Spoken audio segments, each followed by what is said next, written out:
여러분, 우리는 기독교인입니다. 기독교도입니다. 그렇죠? 기독교인은 이것을 분명히 해야 됩니다. 기독교의 본질이 뭔가? 기독교에 이것이 없으면 기독교가 아닌 것. 이것이 있어야 기독교라고 말할 수 있는 것. 기독교의 핵심, 기독교의 고갱이가 뭐냐 하는 것입니다. 기독교의 핵심, 본질, 고갱이는 예수님이십니다. 예수님이 없으면 기독교가 아닙니다. 예수님이 처음이고 마지막입니다. 그래서 성경은 예수 그리스도가 알파요 오메가라고 우리에게 가르치고 있습니다. 소위 하나님을 믿는 세계 3대 종교가 있습니다. 첫째는 유대교고요. 둘째는 이슬람교도이고요. 세 번째는 기독교입니다. 다 하나님을, 여호와 하나님을 주로 믿는 사람들입니다.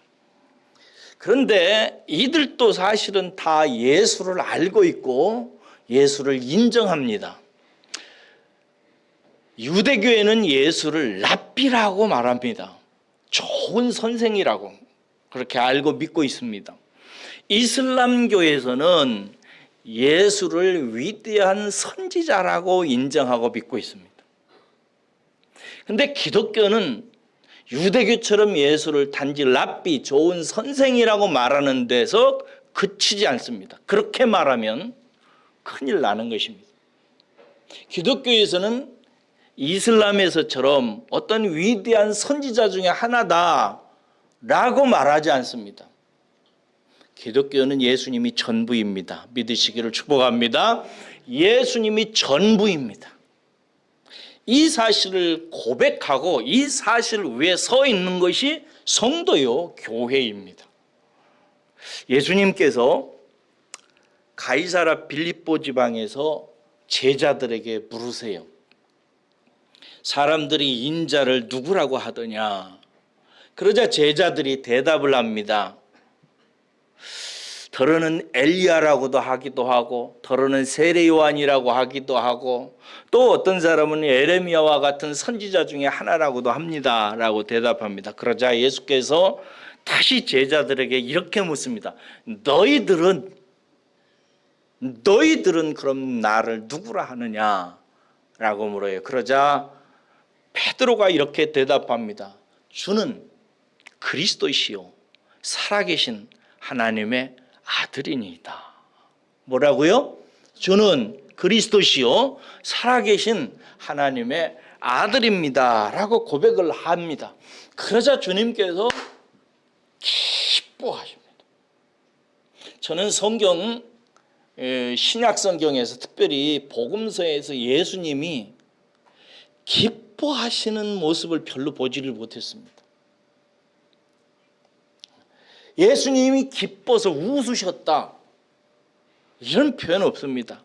우셨다는 부분은 서너 군데 있는데 기뻐하는 것은 별로 없습니다. 그런데 유독 예수님께서 그 뉘앙스로 볼 때 크게 기뻐하는 대목이 이 대목입니다.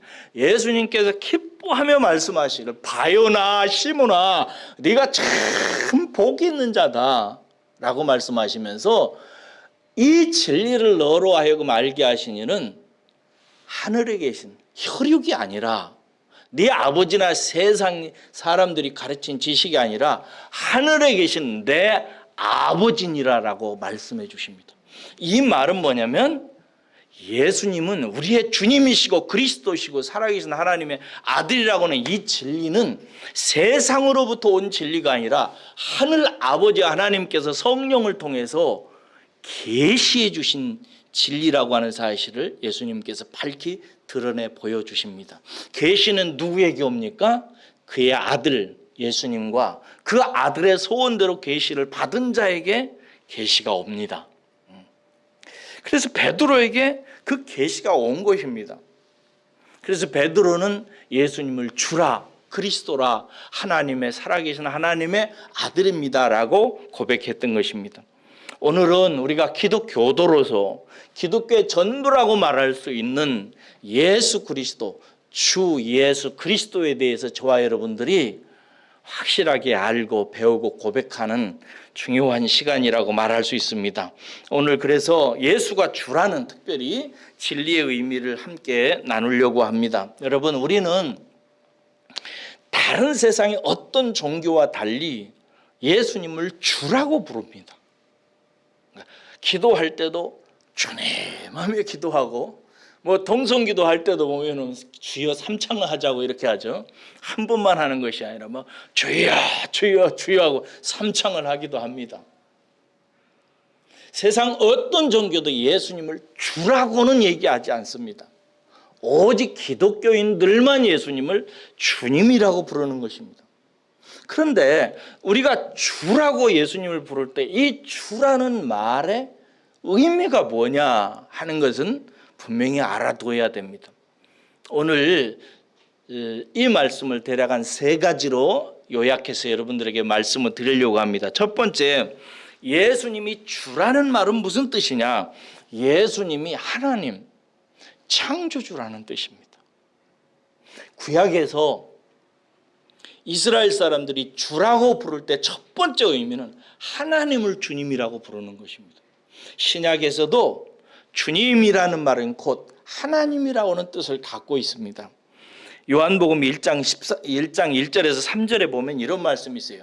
태초에 말씀이 계시니라. 이 말씀이 하나님과 함께 계셨으니 이 말씀은 곧 하나님이시니라 라고 말한 후에 이렇게 말합니다. 그가, 이 말씀이신 하나님이, 근데 여기서 그가는 누구를 가리키는 말이라고 배웠어요? 우리가 예수님을 가리키는 말이라고 그랬죠? 그가 태초에 하나님과 함께 계셨고, 말씀이신 예수님이 태초에 누구와 함께 계셨다고? 하나님, 아버지 하나님과 함께 계셨고, 그 다음에 말이 중요해요. 만물이 그로 말미암아 지은 바 되었으니 지은 것이 하나도 그가 없이는 된 것이 없느니라, 이렇게 돼 있어요. 그러니까 말씀이신 그리스도 하나님께서, 예수님께서 아버지 하나님과 태초부터 함께 계셨는데 그 예수님이 바로 모든 만물을 창조하신 분이라는 사실을 우리에게 알려주고, 세상에 지어진 모든, 피조된 모든 것들이 어느 것 하나도 그 예수님 없이는 창조된 것이 없다고 밝히 증거하고 있습니다. 이 예수님이 우리는 주라 부르고, 주라 할 때 이 주라는 뜻은 바로 창조주 하나님을 의미하는 것입니다. 이것을 예수님께서 세상에 오셔서 가르치기를 원하시고, 알아보기를 원하시고, 고백하기를 원하셨습니다. 그래서 온 성경이 이것을 가르치지만, 지난 이태 동안 우리가 요한복음을 강해를 받으면서 예수님이 이 세상에 오셔서 단순한 사람이 아니라 하나님의 아들이시오 그리스도요 하나님 자신임을 가르쳐 보여주기 위해서 특별히 표적을, 이사를 통해서 말씀하셨다는 사실을 우리는 살폈습니다. 특별히 요한복음은 7가지 표적으로 예수님이 단순한 사람이 아니라 하나님의 아들이요 그리스도요 하나님이심을 증거해 보여주는 표적으로 우리는 배웠습니다. 그 7가지 표적을 다 기억하고 계신가요? 첫째는 무슨 표적이 있었죠? 기억하네요. 물로 포도주를 만들어줘. 두 번째는 첫 번째하고 이제 끝나네. 왕의 아들의 질병을 고쳐줬죠. 세 번째는 뭐예요? 나사로 살리는 건 제일 마지막이고, 베데스다 연못에 38년 된 환자를 고치시고, 네 번째는 오병이어 기적을 나타내 보여주셨죠. 물고기 2마리와 보리떡 5개 가지고 5,000명 먹이고 12광줄이 남겼습니다. 그 다음에 물 위를 걸으시고, 또 소경을 고치시고, 제일 마지막에 죽은 나사로를 살리셨습니다. 이런 것들은 사람이 하는 행동이 아니잖아요. 하나님이시기 때문에 하는 행동이에요. 이 모든 것들을 통해서 예수님은 당신이 하나님의 아들이시요 메시아요 하나님이심을 증거했습니다. 유대교는 예수님을 선생이라고 말하고 이슬람 사람들은 선지자라고 말하고 세상 사람들은 뭐라고 그러죠? 제가 초등학교 때 예수님을 4대 성인인가? 그 속에 들어간다고 배웠는데 4대 성인이 누구죠? 소크라테스, 그 다음에 공자, 그 다음에 석가모니, 그 다음에 제일 끝에다가 예수를 넣더라고요.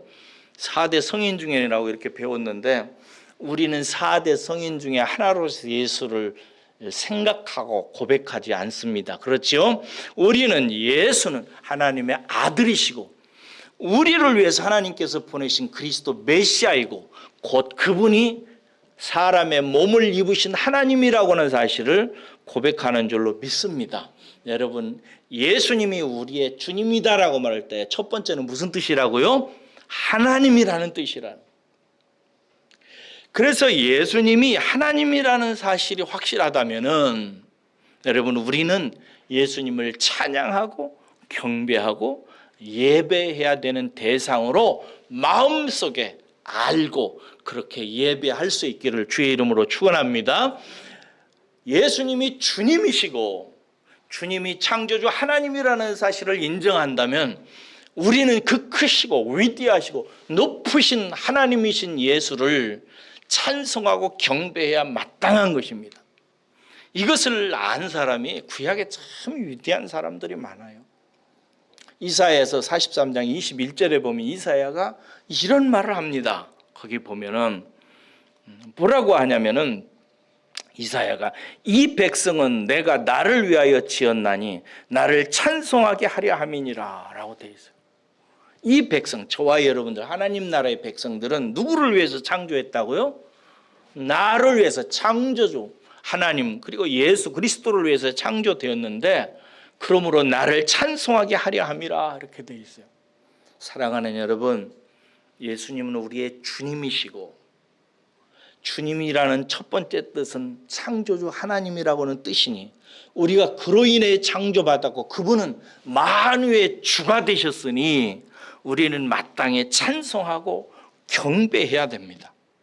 예수님을 생각할 때마다 여러분 마음의 무릎을 꿇으십시오. 영혼의 무릎을 꿇으셔야 됩니다. 그리고 늘 찬송해야 될 분으로 마음에 새기고 경배하시고 그분께 예배하는 자리로 서시기를 바랍니다. 예배라는 말을 헬라어로 프로스퀴네오라고 하는데 프로스라는 말은 무슨 뜻이냐면 누구누구에게 다가간다는 말이에요. 프로스, 누구누구에게.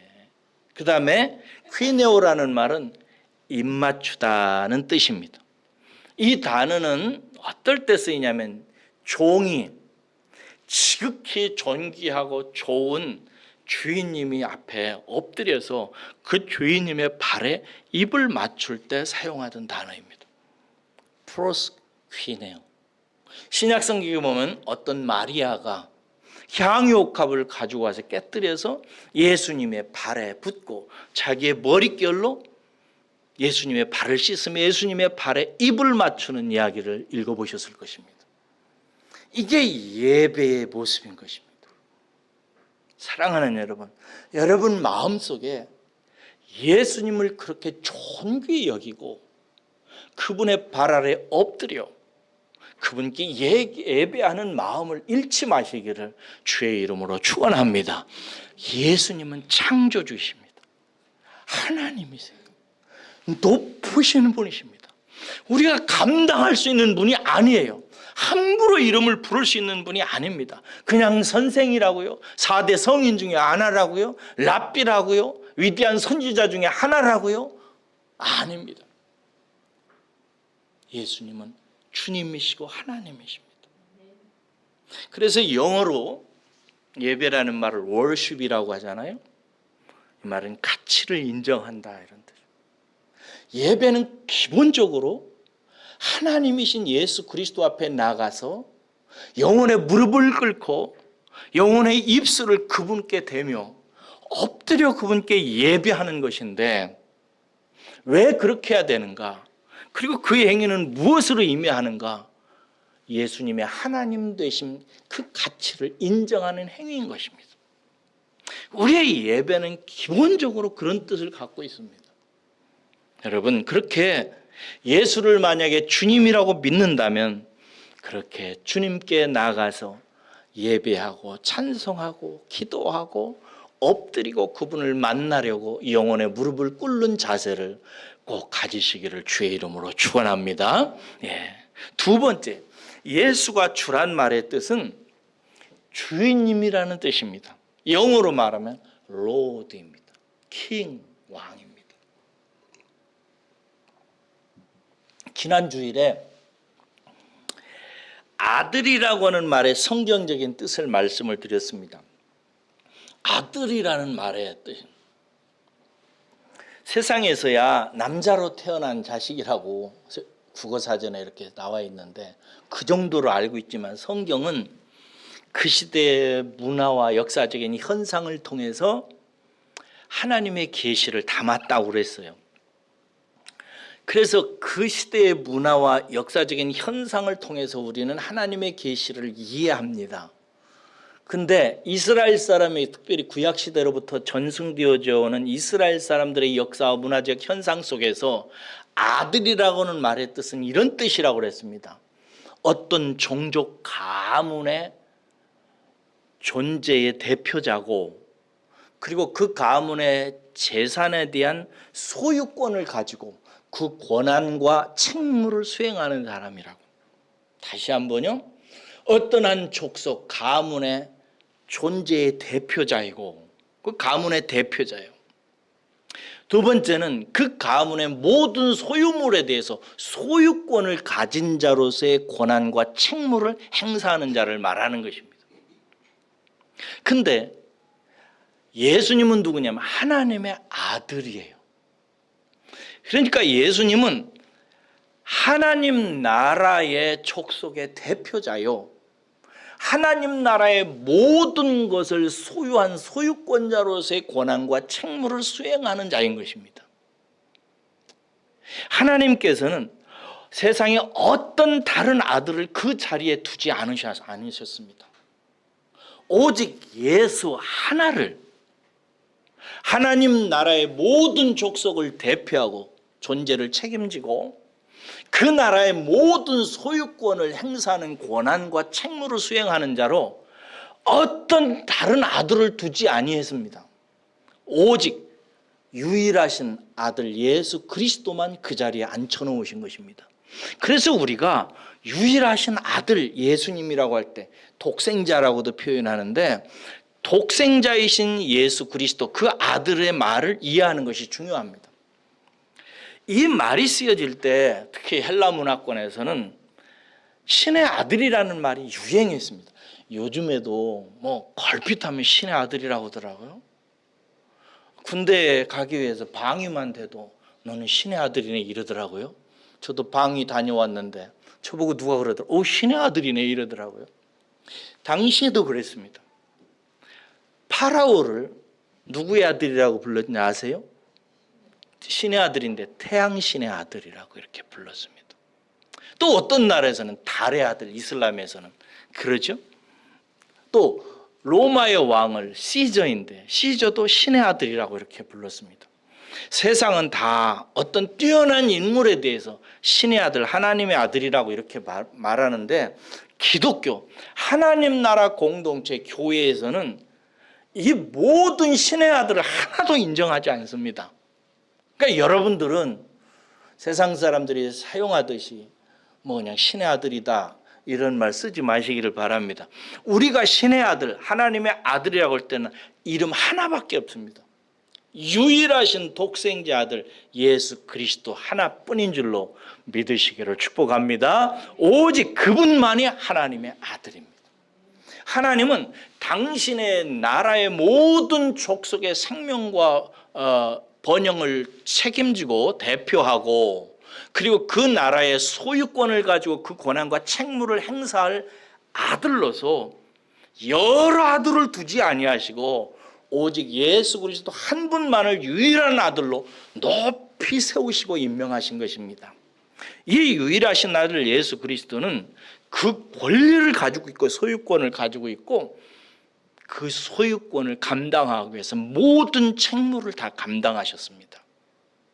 무슨 말이냐면요, 즉 하나님 나라의 백성이 타락해서 사망에 처해지게 되자 예수님은 그 책무를, 그 나라의 족속을 보존하고 대표하는 자로서 하나님 나라의 소유인 그 나라의 백성을 구원하고자 세상에 사람의 몸을 입고 오셔서 십자가에 달려 죽으심으로 말미암아 그 백성을 대신해서 죄값을 지불하고 그 백성을 구원하셔서 하나님 나라의 모든 소유물들을 다시 회복하는 책무를 다 감당하신 것입니다. 이게 예수님께서 십자가를 치신 것은 하나님의 나라의 유일한 소유권자로서 그 나라를 회복시키기 위해서 당신의 책무를 감당하시기 위해서 십자가에 달려 죽으신 것입니다. 그래서 하나님은 이 모든 예수 그리스도의 책무를 수행하는 걸 다 보시고 나서 이렇게 선포합니다. 에베소서 1장 21절에서 23절에 보면 이런 말씀이 있어요. 들어보세요. 한번 찾아가 봅시다. 에베소서 1장 21절에서 23절 가보겠습니다.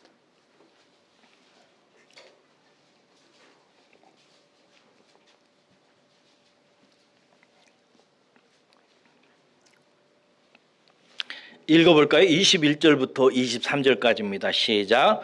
모든 통치와 권세와 능력과 주권과 이 세상뿐 아니라 오는 세상에 일컫는 모든 이름 위에 뛰어나게 하시고 또 만물을 그의 발 아래 복종하게 하시고 그를 만물 위에 교회의 머리로 삼으셨느니라. 교회는 그의 몸이니 만물 안에서 만물을 충만케 하시는 이의 충만함이니라 라고 말했어요.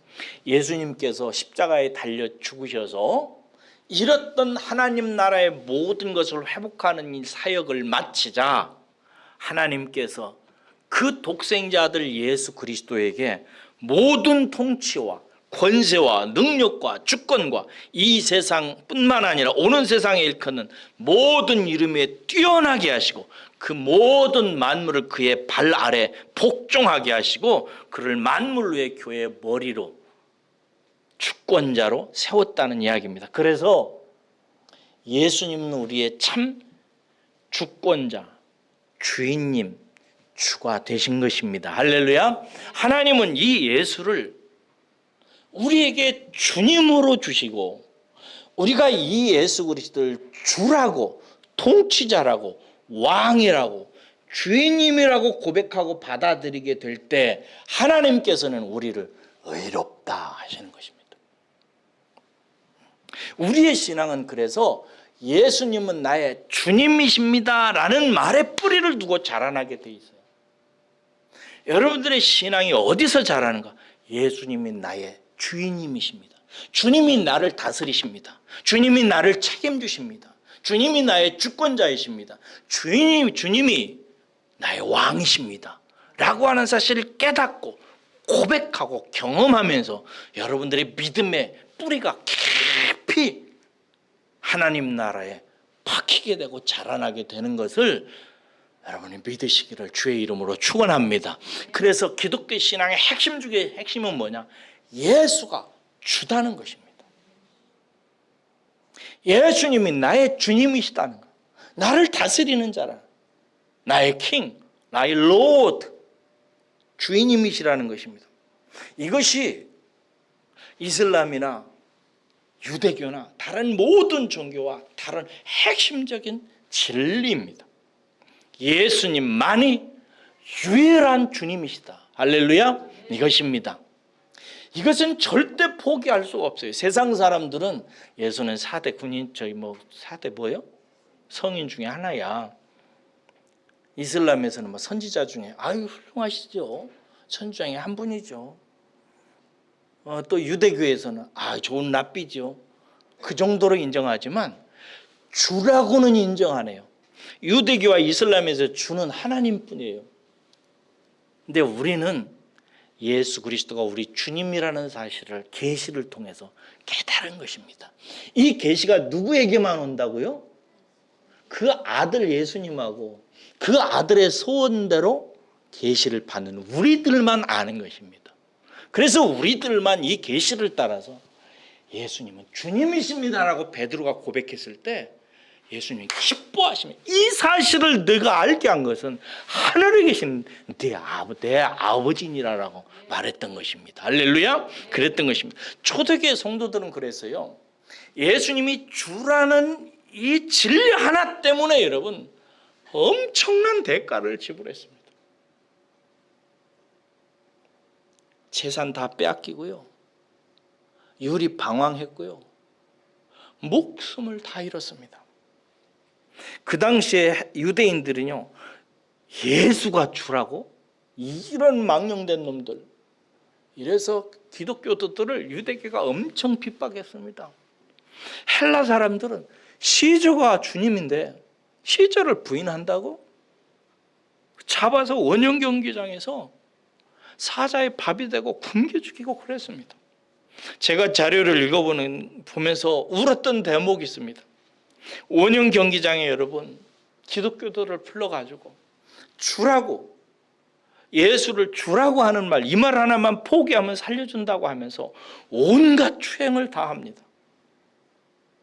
일례로 한 가족을 경기장에다 세워놓습니다. 그리고 어머니를 벌거벗겨 놓습니다. 그리고 남편도 옆에 묶어놓고 자식들도 묶어놓고, 그리고 벌거벗겨 놓은 어머니를 다른 사람들이 와서 추행하고 모욕합니다. 그러다가 나중에 그 가족들을 다 추행하고 나서 나중에 보름 정도 굶기고 일주일 정도 굶긴 짐승을 풀어가지고 뜯어먹게 합니다. 그런데 제가 자료에 보니까 단 한 번도 기적이 일어나지 않았습니다. 좀 속으로는 좀 속상하더라고요. 하나님이 거기서 천사를 보내시든지 사자의 다리를 꺾으시든지 호랑이의 이빨을 뽑을 능력이 하나님에게 없겠어요?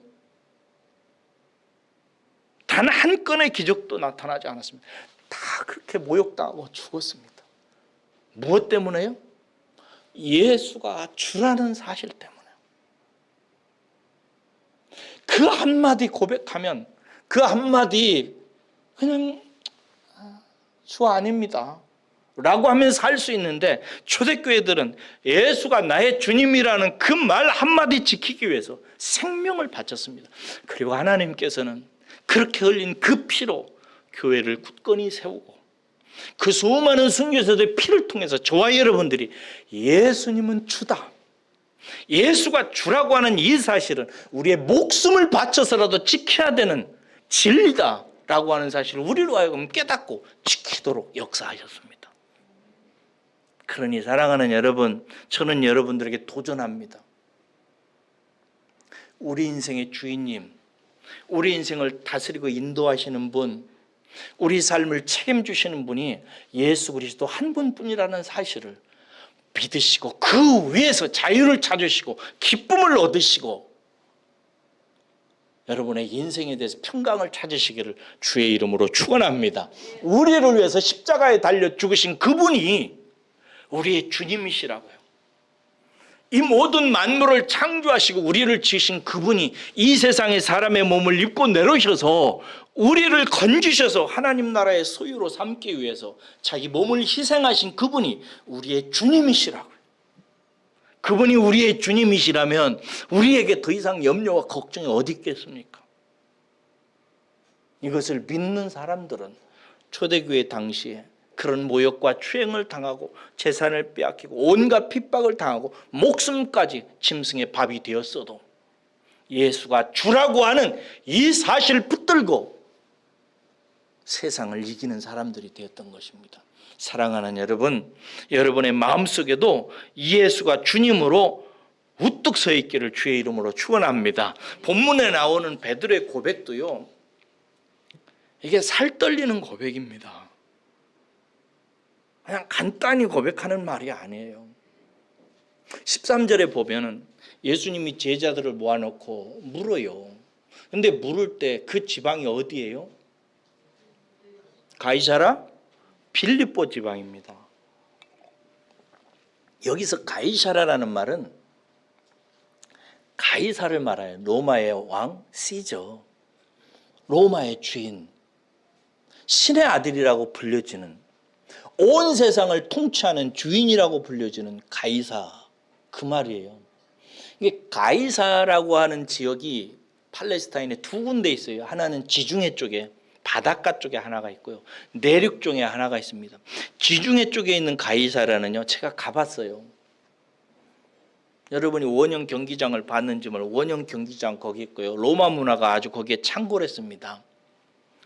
그 지방에 있는 왕들이 그 지역을 개발해 가지고요, 로마의 도시로 만들어 놓고 이 지역을 기념하면서 로마의 시저 황제가 온 세상을 지배하는 주인이라고 하는 사실을 선포하기 위해서 이름을 가이사라라고 지었어요. 그리고 또 한 대 헤롯이 만들었어요. 가이사라 빌립보 지역이에요. 내륙 쪽입니다. 제가 거기도 가봤는데 저는 인상 깊은 게, 그냥 저는 자연을 좋아해서 그런지 거기에 아주 인상적인 폭포가 있습니다. 이스라엘 지역은 사막이 많은 지역이기 때문에 물이 희귀하거든요. 그래 뭐 이스라엘 지역을 탐방하고 다니는, 땀 뻘뻘 흘리고 다녔는데, 이 가이사라 빌립보 지역에 가니까 폭포가 있는데요, 물 한 개가 피고 막 폭포가 쏟아지는 풍요로운 곳이에요. 이곳에다가 헤롯이 가이사라고 하는 이름을 붙여서 한 도시를 만들고 여기서 신전터를 만들어 놨어요.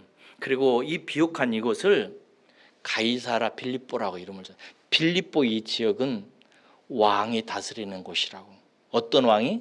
가이사가 다스리는. 당신이 주인입니다라고 하는 고백을 담아서 시저에게 헌정한 곳이에요. 주라는 말은 히브리 말로 아도나이, 헬라어로 퀴리오스인데요, 주인, 통치자, 왕이라는 뜻을 갖고 있어요. 이렇게 가이사라 빌립보, 가이사가 온 세상의 주인이라고, 세자가 온 세상의 통치자라고, 주인님이라고 선포한 이 지역에서 예수님이 제자들을 불러놓고 물은 거예요. 사람들이 날 뭐라고 하니? 엘리사라고 하던데요, 선지자 중에 하나라고 하던데요, 어떤 사람은 세례 요한이라고 하던데요. 그러자 예수님이 제자들에게 물어요. 너희는 나를 뭐라고 생각하나요? 이때 베드로가 주는, 이렇게, 당신은 주님이십니다. 세자가 주인이 아니라 당신이 주인이시고, 주인이신 당신은 하나님의 아들이고 우리에게는 메시아이십니다 라고 고백한 거예요. 얼마나 의미가 있는 고백입니까? 도전합니다. 나의 주님은 누구이신가? 이 부분을 확실하게 생각해야 돼요. 나를 다스리는 자는 누구인가요? 사랑하는 여러분, 예수님이 다스리십니다. 할렐루야. 예수님이 저와 여러분들의 인생의 주인님이시고 운영자이시고 관리자고 통치자고 지도자요, 왕이요, 주인님이신 것입니다. 그러므로 여러분, 이 주인님 따라가면 됩니다. 할렐루야. 이 주인님만 붙들면 되는 거예요. 미국에 가셔서 이제 이름을 대는데, 이지영 집사님이 그 전에 저하고 로마서를 온라인으로 이렇게 공부할 때 이지영 집사님이 이런 고백을 하더라고요. 이지영 집사님이 이렇게 이상한 교회를 좀 떠도는 그런 일이 있었나 봐요. 그래가지고 몹시 진리를 알지 못해서, 그리고 목자에 대해서 방황하던 시절이 있었나 봐요. 그래 어떤 교회를 나와가지고 몹시 힘들게 지내고 있는데 어느 날 기도 중에 환상을 봤대요. 근데 예수님이 나타나셔서 말씀하시기를, 손을 내밀면서 내 손을 잡아라. 내가 너를 인도할 것이다. 그러니 내 손을 놓지 마라. 내 손만 잡으면 된다. 내가 너를 인도할 것이다. 라고 가르쳐 주시더래요. 어디를 가든 무엇을 하든 어떤 교회를 가든 마음속에 예수를 붙잡으면 되는 것입니다. 할렐루야. 예수 붙들면 그 사람은 됩니다. 이걸 깨달으시고 여러분들도 일평생 예수님 놓지 마시기를 주의 이름으로 축원합니다. 그렇습니다. 세 번째, 예수가 주란 말은 예수님이 우리의 남편이라는 뜻이에요. 남편. 구약 사람들은요, 아내들은 남편을 뭐라고 불렀게요? 잘하시네. 눈치가 빨라. 주님이라고 불렀습니다. 신약 성경에 보면 그 아브라함의 아내가 누구죠? 이름이? 누구? 사라가 평생을 주라고 불렀다고 이렇게 나와 있어요. 그런 뜻을 갖고 이사야서에 그러니까 이제 이 말을 가지고 예수님이 주라고 할 때 예수님 우리의 남편이라는 뜻이라는 거예요. 이사야서 54장 5절에 보면 이런 말씀이 있어요. 이는 너를 지으시니가, 우리를 지으시니가 오늘 누구라고 그러죠? 예수님이 지었어요. 할렐루야. 네, 우리는 보통 이제 아버지 하나님을 얘기하는데 그것도 맞지만 예수님 없이는 나타나지 않았습니다. 하나님께서는 예수님을 통해서 지으신 것입니다. 이는 너를 지으시니가 이사야가 말하기를 내 남편이니라 이렇게 돼 있어요. 우리를 지으시니가 우리의 남편이라 이 말이에요. 에베소서 이 말이 참 어렵죠. 예수님의 남편이라. 그래서 이 진리를 계시하기 위해서 하나님께서 남자와 여자를 지으시고 결혼 제도를 만들어 가지고 남자가 그 부모를 떠나서 여자와 하나가 합해서 하나가 되는 그 결혼 제도를 만드셨어요. 바울이 에베소서 5장에서 이 이야기를 하다가 남자와 여자가 서로가 합해서 하나가 되는 이 이야기를 하다가 5장 31절에서 32절에서 이런 말을 합니다. 제가 읽어볼게요. 그러므로 사람이 부모를 떠나 그의 아내와 합하여 그 둘이 한 육체가 될지니, 이게 결혼이잖아요. 이 얘기를 하다가 이렇게 말해놓고 갑자기 바울이 이렇게 얘기해요. 이 비밀이 크도다 하면서 말하기를 나는 그리스도와 교회에 대해서 말하노라 이렇게 얘기해요. 내는 남자와 여자가 결혼하는 거 하면서 남자는 여자를 사랑하고 여자는 남자에게 말을 잘 들어야 된다라는 말을 하다가 갑자기 이 비밀이 크다라고 말하면서 나는 지금 실제로는 무슨 이야기를 하는가? 신랑이신 그리스도와 신부인 교회에 대해서 말하고 있다라고 얘기하는 것입니다. 요한복음 3장 29절에 이런 말씀이 있어요. 신부를 취하는 자는 신랑이니라. 요한계시록 21장 2절에 보면 또 내가 보매 거룩한 성 새 예루살렘이 하나님께로부터 하늘에서 내려오니 그 준비한 것이 신부가 남편을 위하여 단장한 것 같더라. 마지막에 요한계시록은 어떻게 끝나요? 온 인류의 영원한 신랑이신 예수 그리스도와 그 예수 그리스도께 속한 모든 영혼들이 신부가 되어서 영원한 혼인잔치를 하는 것으로 그 예언으로 요한계시록이 끝납니다. 이 비밀은 앞으로 저와 여러분들이 많이 다루게 될 텐데 어쨌든 오늘 이 시간에 여러분들은 예수님 우리의 남편이라는 사실, 우리의 사랑이라는 사실을 마음에 간직하시기를 주의 이름으로 축원합니다. 우리는 예수님의 아내입니다. 그러니까 여러분 마음속에 예수님을 여러분의 신랑으로, 남편으로, 마음으로 받아들이고 그렇게 생각하고 그렇게 부르고 그리워하시기를 주의 이름으로 축원합니다. 여자들은 이 말이 잘 이렇게 쏙쏙 들어오겠을 거예요.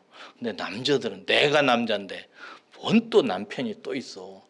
뭐 이렇게 얘기할지 모르겠어요. 이 비밀은 앞으로 깨달아 가야 돼요. 예수님이 우리의 남편이란 말은 곧 신부인 우리의 사랑이라는 말입니다. 예수님은 우리의 사랑입니다.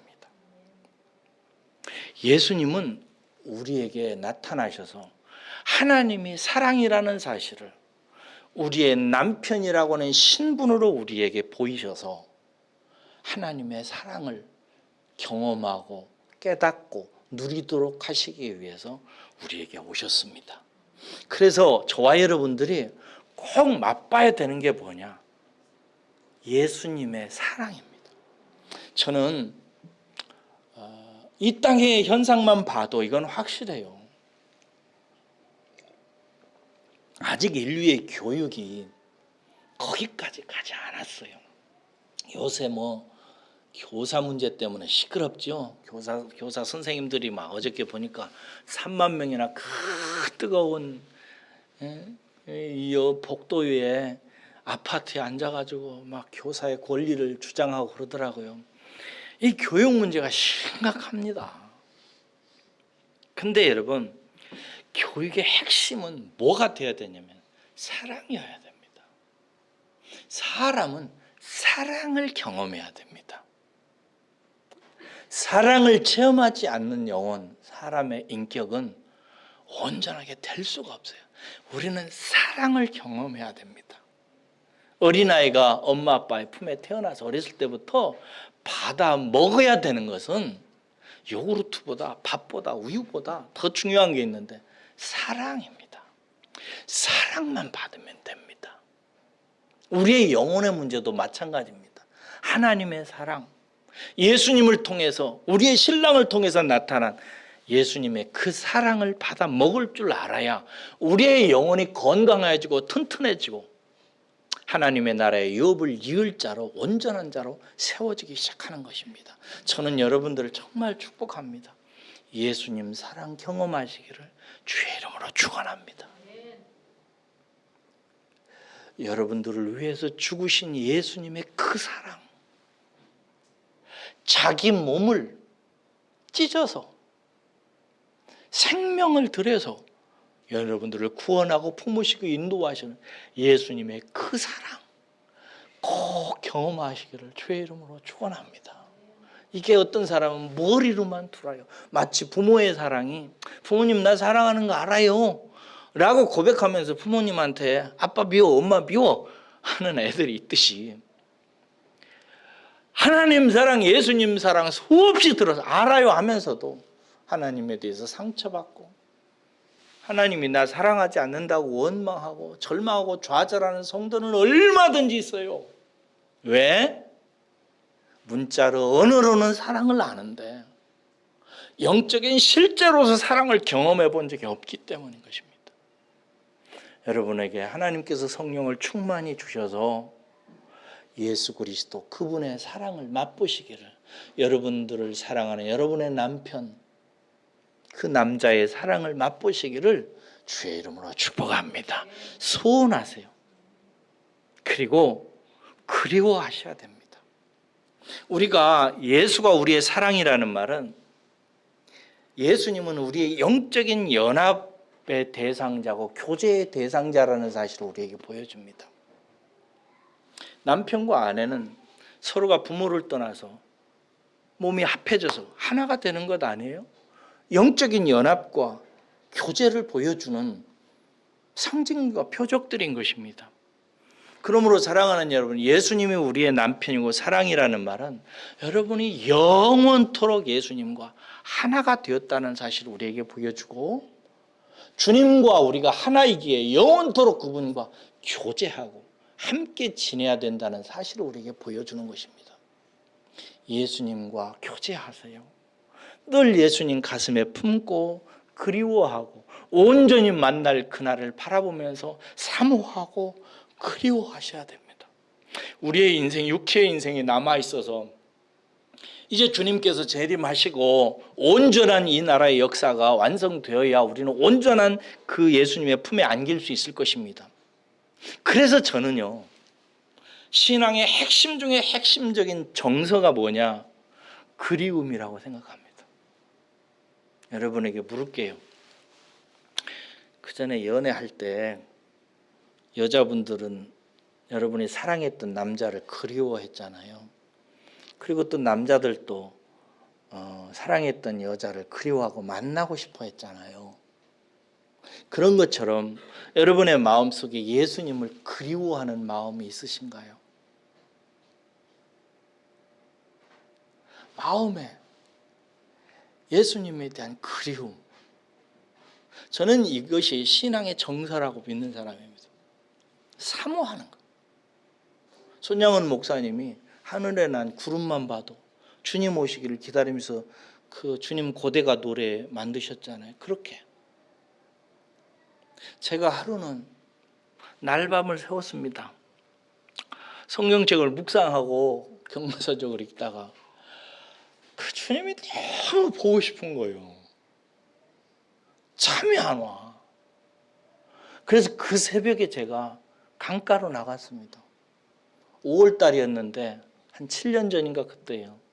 5월달에 한강변으로 차를 타고 새벽에 나가서 한강변을 거니면서 주님 보고 싶다고 막 울었어요. 그리고 차에 앉아가지고 종이를 꺼내고 연필을 꺼내서 시를 하나 썼어요. 그 시기 중에 일부가 이런 내용이 있습니다. 새벽 강가에서인데요. 새벽 강가에서 나는 다시 외로움을 택하려 합니다. 내가 외로우면 당신만 남는 까닭입니다. 당신을 이 가슴에 채우는 길은 외로운 것 외에 다른 길이 없는 까닭입니다. 하여 나는 오늘도 외롭지 않는 죄를 범치 않기 위하여 홀로 이려고 새벽 강가에 옵니다. 거기서 여기서 당신으로 가득 채우고 가겠습니다. 이런 시를 쓰면서 울었던 적이 있어요. 저의 정서는 그리움입니다. 저는 주님이 너무 보고 싶어요. 지금으로서는 너무 만족이 안 돼요. 그립습니다. 보고 싶어요. 왜? 예수님은 내 사랑이니까. 사랑이니까. 사랑하는 여러분, 성경은 우리에게 예수님을 그리스도신데 하나님의 아들이라고 소개하면서 그분을 주님이라고 부르게 하셨습니다. 주님이라는 뜻은 세 가지라고 그랬습니다. 첫째는 뭐라고요? 창조주 하나님이고, 둘째는 주인님이고, 세 번째는 남편이고 우리의 사랑이라고. 이런 의미로 늘 하나님이신 그분께 예배하고요, 주인님이신 그분의 말씀을 듣고 순종하고 따르시고요, 사랑이신 그분과 늘 하나가 되어서 교제하고 그리워하면서 지내시는 저와 여러분 되시기를 주의 이름으로 축복합니다. 기도하겠습니다.